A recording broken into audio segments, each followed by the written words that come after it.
Welcome to Toffee Blue View, your source for all things Everton. Happy holidays, everybody, because I don't know if you're going to be hearing from us before Christmas, at least, you know. Gerry here with Max and Terry, and if you're listening via podcast, you can't really... maybe you can hear the festivities in our voices, but you can't see that we're wearing our Christmas jumpers, and I say jumpers, knowing what they are in England now. Huh. Max is surrounded by Christmas-based plush animals. Clearly, he pulled them from his bed and put them in his living room. You know, it's. I'm just assuming that we all have stuffed animals in our beds, isn't that right? It makes up for the lack of festivities on the jumper, so you know. Yeah. Like Max is like, I literally am wearing a jumper I would wear at Christmas, guys. What's the problem?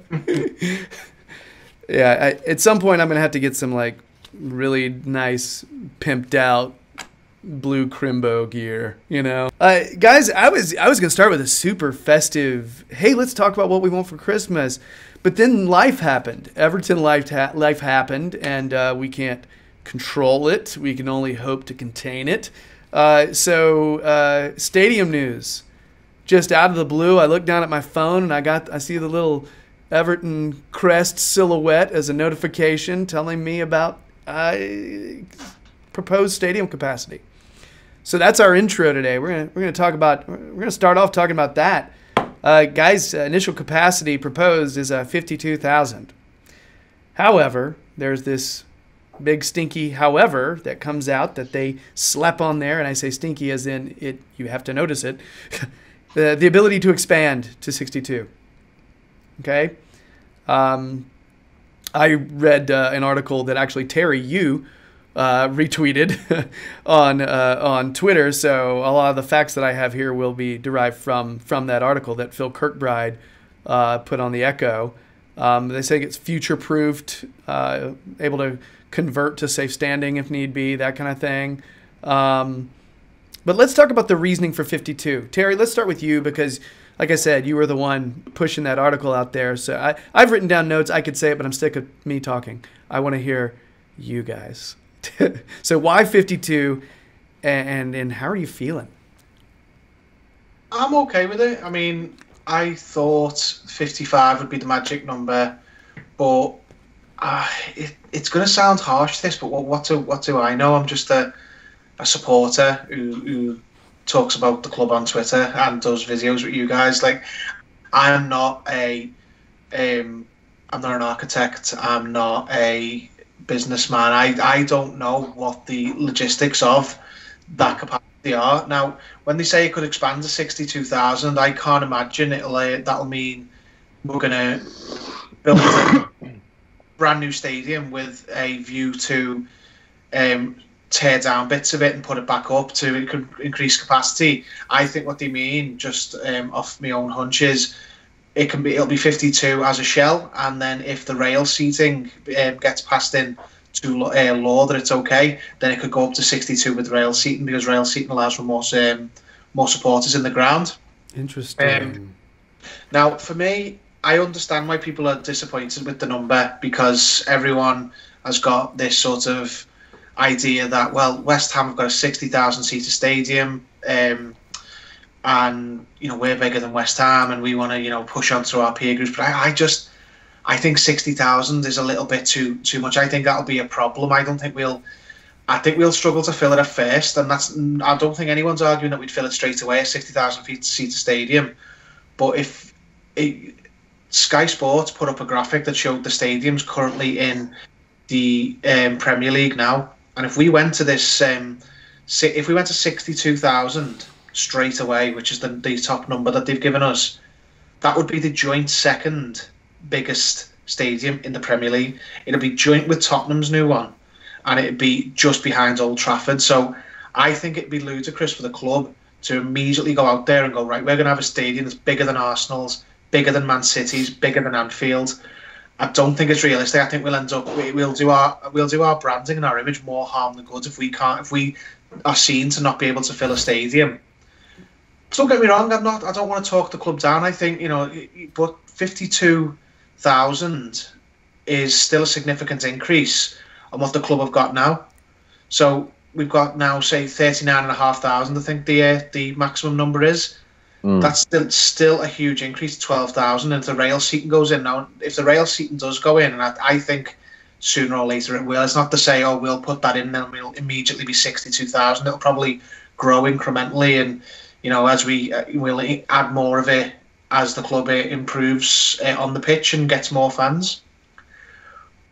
I'm okay with it. I understand people's disappointment because they feel like it's selling the club short, but that article that was put out by the Echo actually laid it out pretty good, because the club have got to sell this to investors. They've got to sell it to corporations who are going to fund it, and they can't use the projections based on people who are fundamentally, no matter how well informed they are, just supporters. They've got to look at cold hard facts. This is our waiting list. This is our current capacity. This is how much. This is how often we sell out. This is X, Y, Z. They may, and on top of that, there may be other aspects that come into it. It may be harder to design one that's got a bigger shell than that. It may be that it won't work with the rest of the area, that they won't allow a stadium of that size to be built. So there's so many different things, because we've got the best site possible. I think that's what everyone wanted. We could have went to I think it was Stonedale Cross, or could have went there. I don't live very far from there. Massive area. We could have had 100,000 seater stadium on that area, but it's not the location we want. So I would rather have the location, stick within the parameters that brings, and if the stadium is right, if the stadium is iconic and fantastic, I don't think a smaller number than people wanted would be that. I think it'll just. I think it's more quality over quantity, though I do understand that it's not a meaningless thing. The capacity, it could have been bigger. It may still get bigger, but I'm not disappointed. I'm taking this positively. Gerry, I like how you slipped in the bombshell that you're not an architect. That's you just slipped that in there, hoping everybody's not going to notice that Terry's not an architect. I just want to repeat that. Now, the Kirkbride article actually said that they took into consideration design and orientation of the stadium on the dock site, and future ticket demand, forecast revenues and costs. And so the vibe that I'm getting, I mean, it's not a vibe, I directly read it in the article, is the main reason is they're thinking we have to be able to convince funders that we would fill a larger, a certain lumber capacity stadium. And I mean, it has to be financially rewarding. I think the wording that Kirkbride used was robust business case for a certain capacity number. And again, Terry's right. We're just dudes. We're just guys. We know Everton, and we feel that we know for a fact. Yes, we could fill 60 grand comfortably, but it's also us saying this without evidence. Max, how are you feeling about this stuff? I've got no problem with it whatsoever, and I think that trip to the Etihad last week was a bit of an eye-opener for me. I think the Etihad's 55,000, and the last few years that they've had, and what is it? I think it's just over 10 years since they were taken over by the Abu Dhabi group, or the Qatari group, whatever the official title of it is. And for them to literally have the best manager of all time, one of the best Premier League sides of all time, yet struggle to sell out for most games, I don't know. I think that that speaks volumes to me.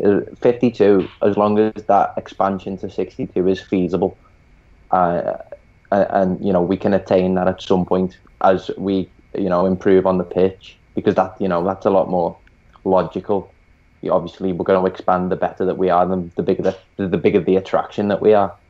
Then I'm all for it. Obviously, the logistics, play a huge factor, and as long as it's iconic, as Terry said, then that's all I'd want, really. I just want to get the show on the road, really. And I think a point that's worth bringing up is, in terms of ticketing, compared to our contemporaries, we don't charge an awful lot. We consistently freeze ticketing prices, and that may pay a factor too. So I think 50, it's sensible, and I can't disagree with it at all. Yeah, I think the thing that's keeping a lot of us in check a bit is that phrase, ability to expand to 62. I'm not completely sure that Dan Mice likes the idea of kind of going back in and adding on later, which makes me think what Terry said about the safe standing. Huge possibility. I think that I even said that it's future proofed. I'd even make the connection that ability to expand may be relating to that. Didn't even occur to me. I think that's I don't say this often, Terry, but that's a good point. Because I'm such a jerk with I always withhold my compliments. No, I think that's a really good point. I'm not upset. This is a lower number than I was expecting. I think when they start coming out with some pretty pictures, I think Mice is gonna give us something pretty amazing. I really feel like that, if that is in fact how you pronounce your name, Dan. So yeah, I think once we see the pictures, that's going to do a whole nother thing when we're going to be able to envision it. We're going to be saying, well, if it looks like that, damn. That'll go a long way for me. I know. Right now, I'm just kind of calmly under the impression that everybody, the guys making the decisions, the people making the decisions, know a lot more than I do. So, however, I will say, whenever I sit there and I read anything by the Esk talking about this, I'm thinking, well, damn, he seems to have it figured out.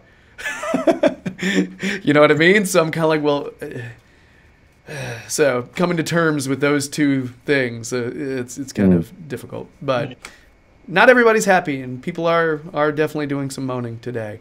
We're not really super upset, though. We're all kind of like, well, it's not as high as we thought, but there's smart people doing it. So, all right. Anything else on the stadium news, guys? I feel like we actually have measured, not super emotional reactions to this. I think you've hit the nail on the head with the artists' renditions. I'm sort of glad they haven't put them out yet, as much as I want to see them.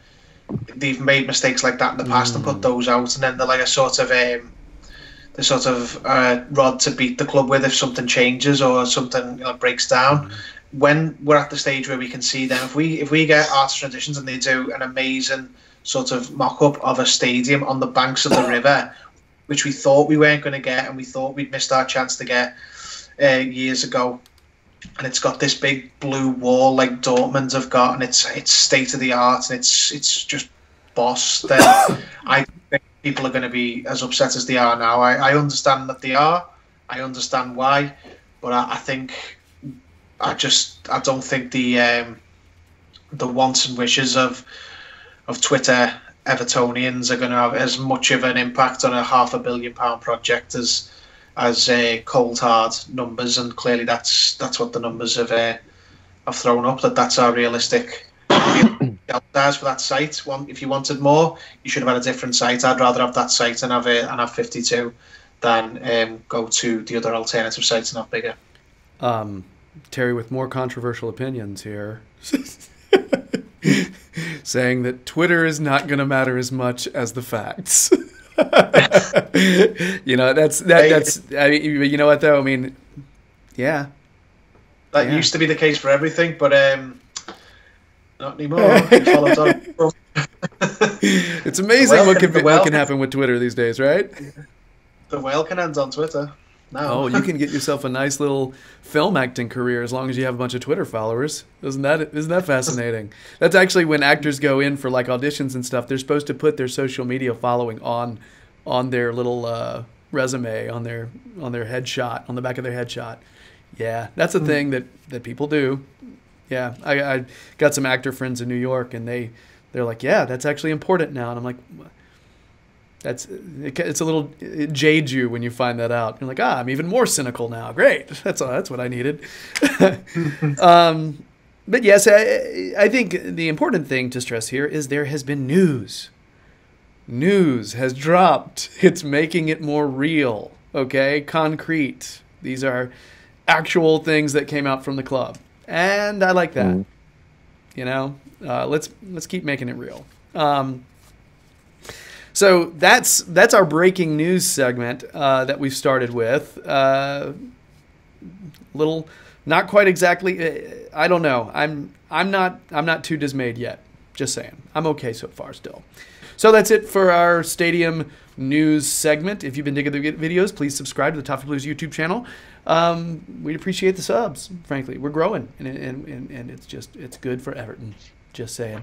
If you want more Terry, Liverpool Echo fan Gerry, keep out on his Twitter. If you want more Max, check out his Twitter because he is omnipresent as always. Check out he's got analysis on the Toffee Blues website, so check that out as well.